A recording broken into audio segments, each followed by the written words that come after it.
ब्रेकनंतर स्वागत। एक मोठी बातमी आपण बघूया। कोल्हापूरच्या प्रसिद्ध गोकुळ दूध संघाची निवडणूक प्रक्रिया तातडीने सुरू करण्याचे मुंबई उच्च न्यायालयाचे राज्य सरकारला निर्देश बघायला मिळत आहेत। सर्वोच्च न्यायालयाने 90 दिवसात निवडणूक घेण्याचे आदेश देऊन सुद्धा कच्ची मतदार यादी प्रसिद्ध न केल्याबद्दल उच्च न्यायालयाने नाराजी व्यक्त केली आहे। न्यायालयाच्या आदेशाची अंमलबजावणी करण्यात विलंब झाल्यास सर्वोच्च न्यायालयाचा अवमान मानत कडक कारवाईचा इशारा कोर्टाने दिलाय। न्यायमूर्ती मिलिंद जाधव आणि न्यायमूर्ती नंदेश देशपांडे यांच्या खंडपीठासमोर पार पडलेल्या सुनावणीमध्ये कोर्टाने कारवाईचा इशारा दिलाय।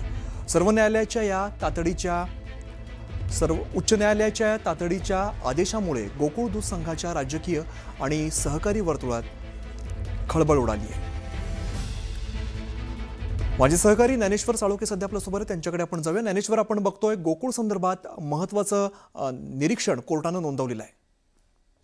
अमित, आपल्याला माहित आहे की कोल्हापूरमध्ये गोकुळ दूध संस्था ही किती राजकीय प्रभावाखाली असल्याचं आपल्याला दिसून येतं आणि याच दूध संस्थेच्या निवडणुकीवरून अनेक वेळा वादंग उडाल्याचं पाहायला मिळालं। सर्वोच्च न्यायालयामध्ये हे सगळं प्रकरण गेलं असताना तात्काळ या संदर्भातली आहे ती निवडणूक प्रक्रिया सुरू करावी, 90 दिवसामध्ये आहे ती निवडणूक घ्यावी अशा पद्धतीचे स्पष्ट आदेश दिले होते। मात्र अशा आदेश असताना सुद्धा राज्य सरकारनं कोणत्याच हालचाली या संदर्भात केल्या नाही। अद्याप ही कच्ची यादी तयार न झाल्यामुळे आहे ते या संदर्भात कोल्हापूरच्या सर्किट बेंचने आहे ते चांगलेच ताशेर आहे ते ओढलेले आहेत। तक्रारदारांनी या संदर्भातले आहे ते न्यायालयात धाव घेतल्यानंतर या संदर्भात राज्य सरकारलाच आता न्यायालयानं फटकारलेले नेमकी का निवडणूक घेतली नाही याची कारणं द्या अशा पद्धतीचा आदेशच आहे ते स्पष्टपणे न्यायालयाने दिलेला आहे। त्यामुळे या आदेशानंतर एकच खळबळ उडाल्याचं पाहायला मिळते। खरं तर अनेक राजकीय नेत्यांनी सुद्धा आहे ते गोकुळची निवडणूक व्हावी यासाठी आहे ते देव पाण्यात घातल्याचं पाहायला मिळालं। अनेकांनी आरोप प्रत्यारोप केले आणि त्यानंतर एकूणच ही निवडणूक आहे ते चर्चेत आली होती।